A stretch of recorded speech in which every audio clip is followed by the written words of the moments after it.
In the crucible of late 1970s drag racing, when the quarter mile was still a proving ground for the boldest and most reckless among us, two forces collided that would reshape the entire sport. On one side stood Don Big Daddy Garlits, a living legend who had essentially invented modern drag racing from his garage in Florida, a man who had bled and sweated and sacrificed his own body to perfect the ultimate racing machine.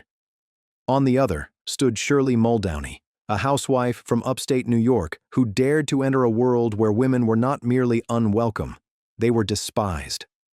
What unfolded between these two titans became nothing short of warfare on the drag strip, a bitter feud that would define an entire era of motorsports and expose the raw underbelly of American competition, pride, and the price of breaking barriers.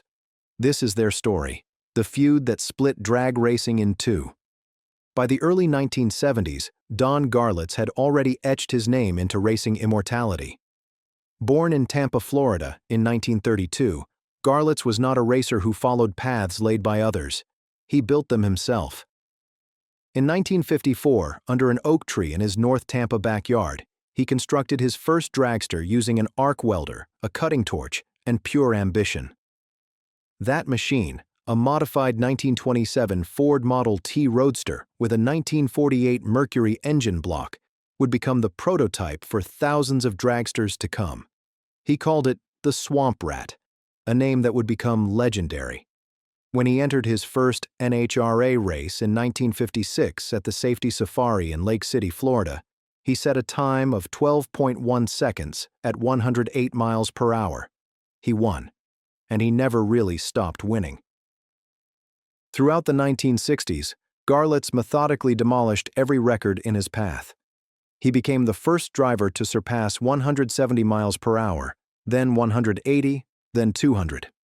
In 1964, he officially broke the 200-mile-per-hour barrier, a seemingly impossible threshold that signaled the absolute apex of human speed and machine capability.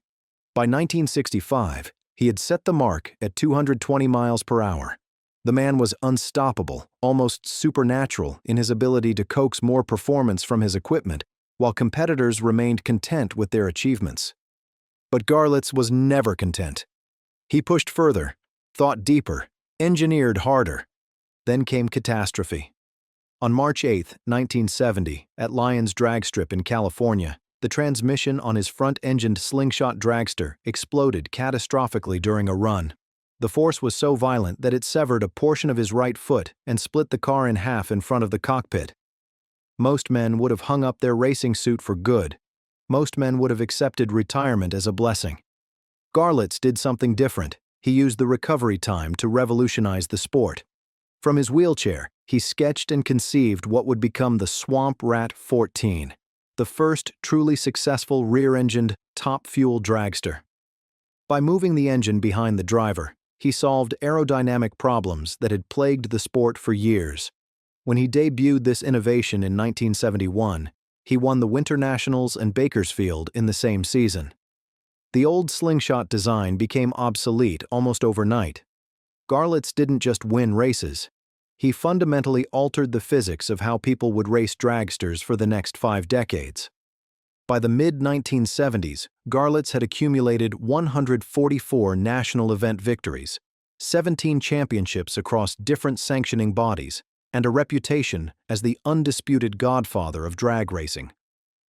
In 1975, he won the NHRA Top Fuel Championship with a dominant 5.63-second run at 250 miles per hour, a mark that would not be challenged until 1981.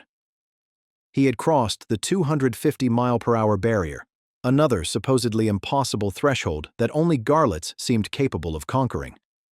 He was the king. The sport belonged to him. Everything was his.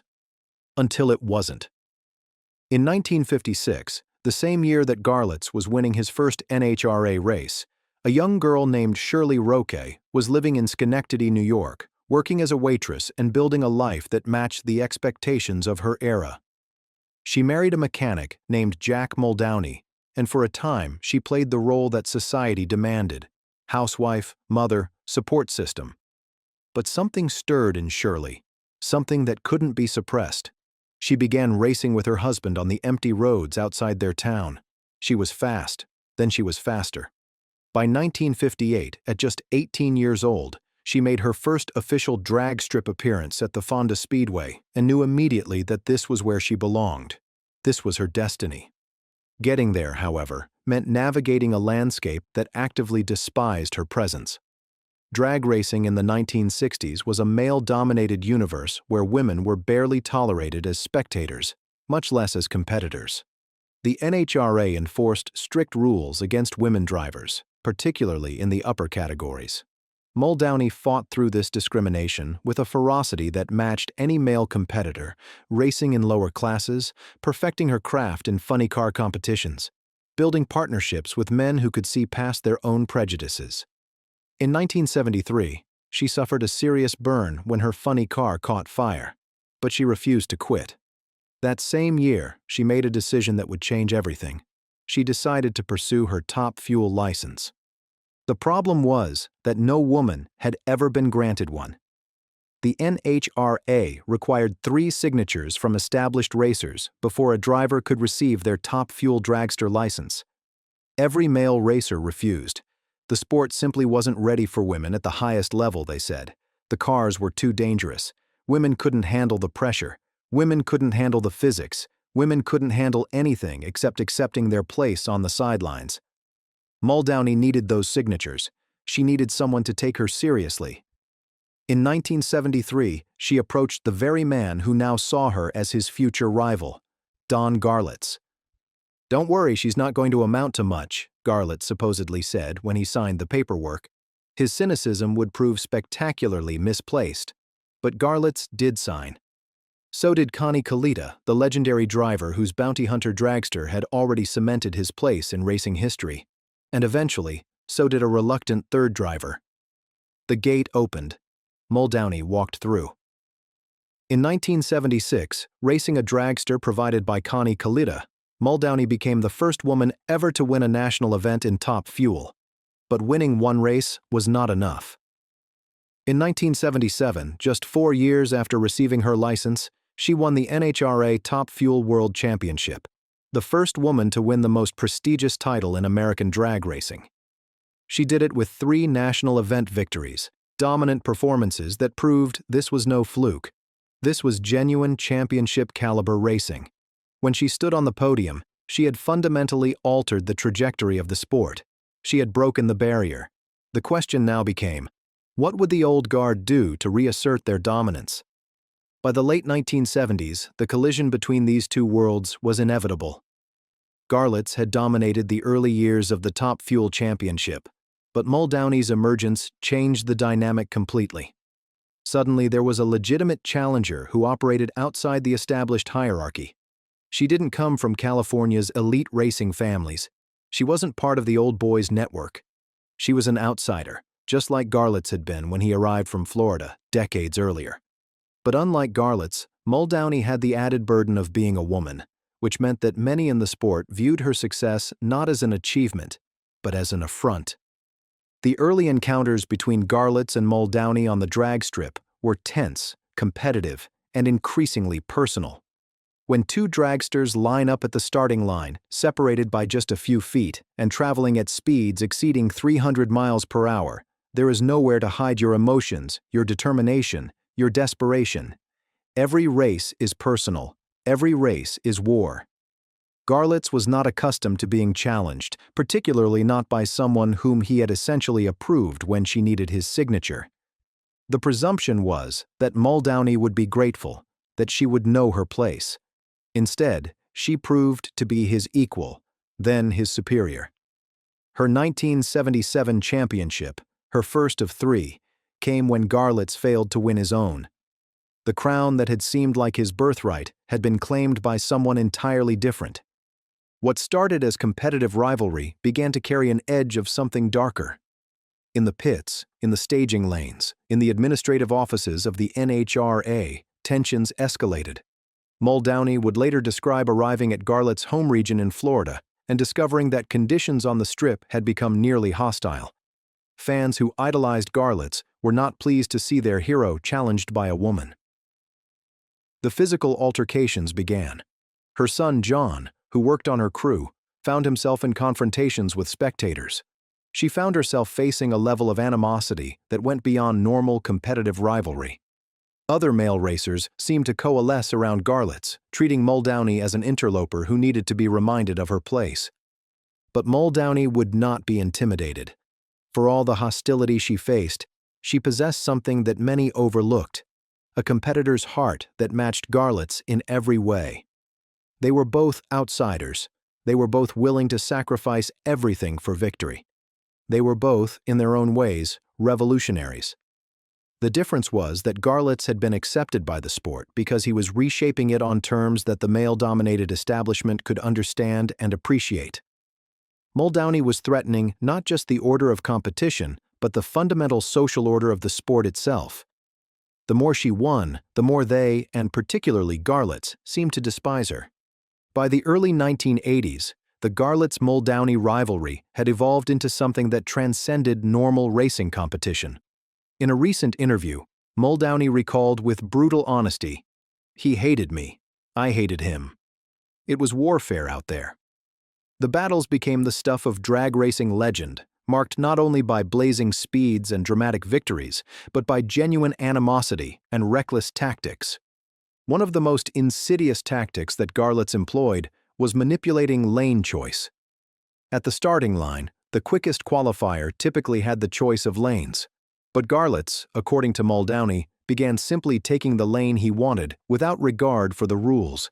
He would automatically position his dragster in the lane of his preference, forcing race officials to either enforce the rules or allow his dominance to continue. Muldowney recalls, "He would cheat on lane choice. He would just automatically take the lane he wanted, and that was a game that he played on a regular basis." This wasn't just gamesmanship. It was an attempt to establish psychological dominance, to remind Muldowney that in this sport, his word still carried more weight than hers. The situation escalated during a race in LaPlace, Louisiana, where tensions reached a breaking point. Garlits' crew chief, Herb Parks, reportedly made a comment that sparked confrontation. John Muldowney, Shirley's son, intervened. What should have been a momentary argument became a full-scale incident. In the chaos that followed, with crew members pushing and shoving, tensions at a fever pitch, Muldowney did something that defined the raw intensity of their feud. She threatened Herb Parks with a gun. Not as a joke, not as an idle boast. She meant it. "If we get back to the pits, I'm going to go in my trailer, and when I come out, I'm going to be 10 feet tall," she said, implying she would emerge armed. "I'm going to come out with my piece. I mean, it got really nasty, so thank goodness we remained friends. I threatened to shoot him, and I was dead-ass serious." In Seattle in 1981, during what should have been a routine race, the situation deteriorated to the point where Muldowney's crew was literally handcuffed by police. John Muldowney, again attempting to defend his mother against hostile spectators, was arrested along with her crew chief. This occurred while she was actively racing, trying to focus on the most important moments of her career while her team was being detained by law enforcement. That she still won that race, straight as an arrow, with no errors, executed to perfection, only demonstrated the depth of her competitive drive.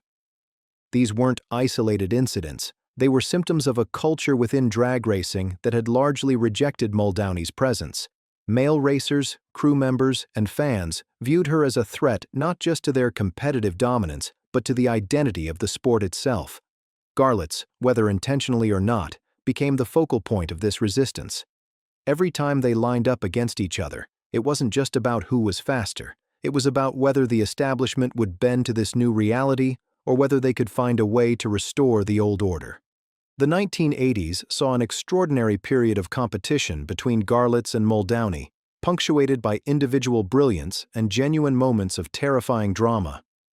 Muldowney's second NHRA Top Fuel Championship came in 1980, when she entered the season in third place in a four-way title battle. She would somehow claw her way to victory, defeating Gary Beck and Jeb Allen in the final stages of the season. A year later, in 1982, she won her third and final NHRA Top Fuel Championship, cementing her status as one of the greatest drivers in the history of the sport. By that point, she had won 18 national events and made 27 final round appearances in her career, a success rate that was simply unmatched. Garlits, meanwhile, had receded from the championship scene in the late 1970s. Kelly Brown won in 1978, Rob Bruins in 1979, Gary Beck claimed back-to-back titles in 1983 and 1974. But Garlits was not done. At an age when many racers were contemplating retirement, he roared back to dominance. In 1985 and 1986, Garlits won the NHR a Top Fuel Championship, proving that his genius had not diminished with time. In 1985, he set a new national record of 266.11 miles per hour. In 1986, driving his famous Swamp Rat XXX, a sleek, aerodynamically refined streamliner, he shattered the 270-mile-per-hour barrier, reaching 272.56 miles per hour. He had done it again. He had pushed the boundaries of what was possible. But 1984 would bring a moment that changed everything. On June 9, 1984, at the Le Grand Nationals in Montreal, Quebec, Shirley Muldowney was piloting her dragster down the quarter mile at approximately 250 miles per hour when her left front tire failed catastrophically. The rubber simply gave way under the enormous stresses generated by a top-fuel dragster accelerating from 0 to quarter-mile speeds in less than 6 seconds. Without that tire, the car became an uncontrollable projectile. It slammed violently into the guardrail and disintegrated into twisted metal and scattered debris. The injuries were almost unsurvivable.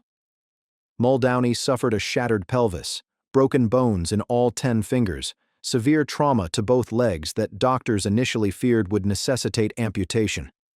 She underwent multiple emergency surgeries, endured months of agony, and faced the very real possibility that she would never walk again, much less drive a dragster at speeds that would kill any ordinary human being.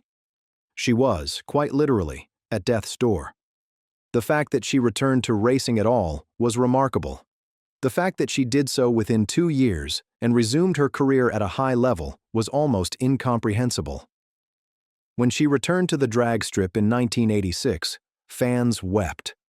Garlits himself later said, "One thing I know, though, is that she's an inspiration. Just seeing her out here today, with that old fire in her eye, was an inspiration." Even in the midst of their rivalry, even when their mutual animosity was at its peak, Garlits could recognize that Muldowney was doing something exceptional, something that transcended racing and entered the realm of human perseverance. In 1983, as Muldowney was rebuilding from the disappointment of losing the 1982 championship, a film called Heart Like a Wheel was released. Directed by Jonathan Kaplan, it told the story of Muldowney's rise from housewife to racing legend. Bonnie Bedelia starred as Muldowney, capturing the struggles, the sacrifices, the tremendous cost of breaking gender barriers in a hostile sport. The film was nominated for Academy Awards. It was praised by critics.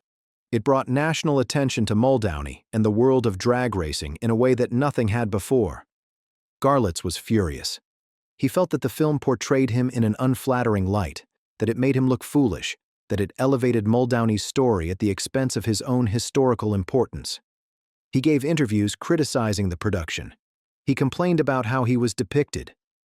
In his mind, the movie was revisionist history, an attempt to steal credit that belonged to him. When Garlits attended a press conference for the film, he showed up looking deliberately disheveled, covered in dirt and grime, seemingly trying to prove that he was a real racer while Hollywood was playing games with facts and emotions. The film became a symbol of the broader conflict between Garlits' established dominance and Muldowney's revolutionary emergence. For some in the drag racing community, Heart Like a Wheel was a celebration of progress and the breaking of barriers. For others, particularly those aligned with Garlits and the traditional power structure, it represented an attempt to rewrite history and diminish the achievements of drag racing's true pioneers. The movie didn't just tell Muldowney's story. It forced the entire sport to confront questions about inclusion, progress, and who got to define the narrative of drag racing's golden age. Time, as it often does, transformed the nature of their conflict. The raw animosity of the 1980s gradually softened into something more complex: respect. In recent years, Garlits and Muldowney have given interviews together, appearing on platforms like Racers Roundtable, and their conversations reveal a sophisticated understanding of what they meant to each other and to the sport. They talk about their rivalry with the kind of perspective that only comes from decades of reflection. Muldowney has stated that when she considers who she respects most in drag racing, it is Don Garlits. Garlits, in turn, has acknowledged that no driver faced the kind of discrimination and hostility that Muldowney endured, and that her accomplishments are all the more remarkable because of the obstacles she overcame. They are not best friends, but they have transcended their feud and achieved something more valuable: a genuine recognition of each other's place in racing history. In the mid-1980s, a moment occurred that symbolized this evolution. Garlits set a new national speed record, breaking his own previous mark. Muldowney, watching from the garage area, turned to a friend and said, "Isn't he something else? He has set a new standard for everybody else to shoot for, and I'll be one of those shooting at it next year." This was not the statement of an enemy. This was the statement of a competitor, a rival, a peer, someone who understood that racing was bigger than personal animosity. Both Garlits and Muldowney were inducted into motorsports halls of fame. Both are recognized as among the greatest drivers in the history of drag racing. Both fundamentally changed what was possible in a quarter mile. The feud that had consumed their careers, that had led to threats of violence and physical confrontations, that had threatened to split the entire sport, became a testament to their shared commitment to excellence and their profound influence on each other's careers. Without Garlits, Muldowney never would have gotten her license. Without Muldowney, Garlits' achievements might have remained unchallenged and unrefined by genuine competition from someone his equal. The feud between Don Big Daddy Garlits and Shirley Cha-Cha Muldowney was more than just a rivalry between two racing legends. It was a collision between different eras of drag racing, between established power and revolutionary change, between tradition and progress. It exposed the fault lines in a sport that was not ready to acknowledge that greatness could come in any form, that excellence did not recognize gender, and that the future of racing would require embracing people and perspectives that challenged the existing order. Their feud split drag racing into factions: those who saw Muldowney as an inspiration and a revolutionary figure, and those who viewed her as a threat to the sport's tradition and identity. Garlits became the symbol of the old guard, whether he intended to or not. Muldowney became the symbol of change and perseverance. Together, they shaped an entire era of drag racing, from the late 1970s through the 1980s, a period when the sport was faster, more competitive, more visible, and more culturally significant than it had ever been. Today, when historians discuss the golden age of NHRA drag racing, they must discuss both of them together. The story of one is incomplete without the story of the other. Their rivalry drove innovation, pushed both of them to greater heights, and ultimately made drag racing richer and more complex. They came to respect each other in a way that transcends sport. They became, in the end, the guardians of an era that defined everything drag racing would become. Their feud was bitter. Their achievements were immortal. And their legacies, whether they recognize it or not, are forever intertwined.